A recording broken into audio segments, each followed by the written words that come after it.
Laskar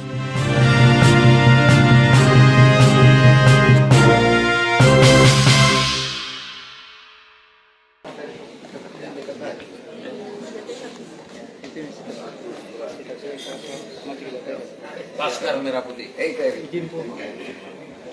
Ya, boleh. Ya. Bang. Ketemu lagi Bang. Ya. Bang, untuk hari ini Bang, penyambutan sepeda Bang. Untuk penyambutan hari ini Bang. Ya. Ya, terima kasih. Pertama saya bersyukur pada Yang Maha Kuasa Allah Subhanahu wa taala karena hari ini saya masih diberikan kekuatan, kesehatan dan kesempatan. Dan alhamdulillah saya tadi itu tiba disambut dengan secara adat dan ini semua keluarga. Jadi keluarga besar ini dari kemarin telepon saya mau menyambut, dan keluarga besar ini ada yang dari Goa, kerajaan Goa, ada yang dari kerajaan Lu dan kerajaan Bone. Nah, kalau lihat tadi acaranya, nah ini sebenarnya merupakan satu tradisi lah dari keluarga kami. Siapapun yang datang ke sini, keluarga, apalagi mungkin diberi amanah untuk menduduki jabatan di wilayah Provinsi Sulawesi Selatan, pasti penyambutannya seperti ini.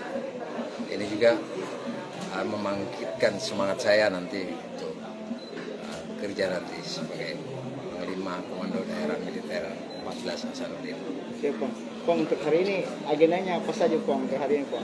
Nah, hari ini saya akan ziarah ke makam Sultan Hasanuddin, di mana makam kerajaan Goa di sana, dan termasuk itu kakek-kakek saya turun-temurun.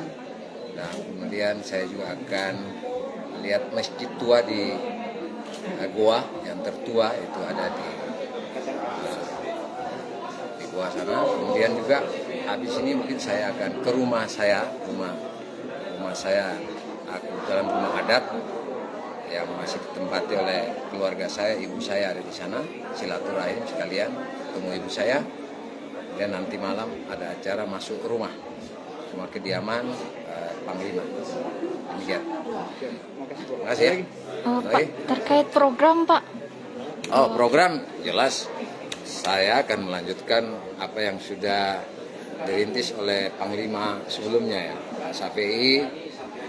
Kemarin saya sudah ketemu, saya lihat selama beliau di sini progresnya bagus, banyak hal yang dikerjakan sudah, jadi saya akan tentunya melanjutkan ya.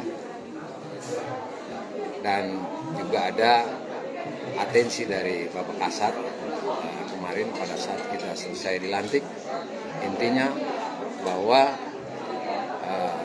TNI khususnya Angkatan Darat harus betul-betul mempedomani 8 wajib TNI, terutama yang ke-8, yaitu mempelopori usaha-usaha untuk mengatasi kesulitan rakyat sekelilingnya.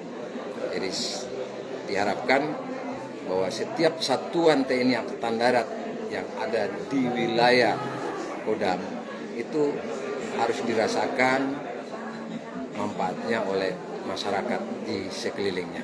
Jadi inilah yang jadi atensi beliau, dan insya Allah saya akan laksanakan perintah beliau sambil meningkatkan profesionalisme prajurit, karena ini juga penting.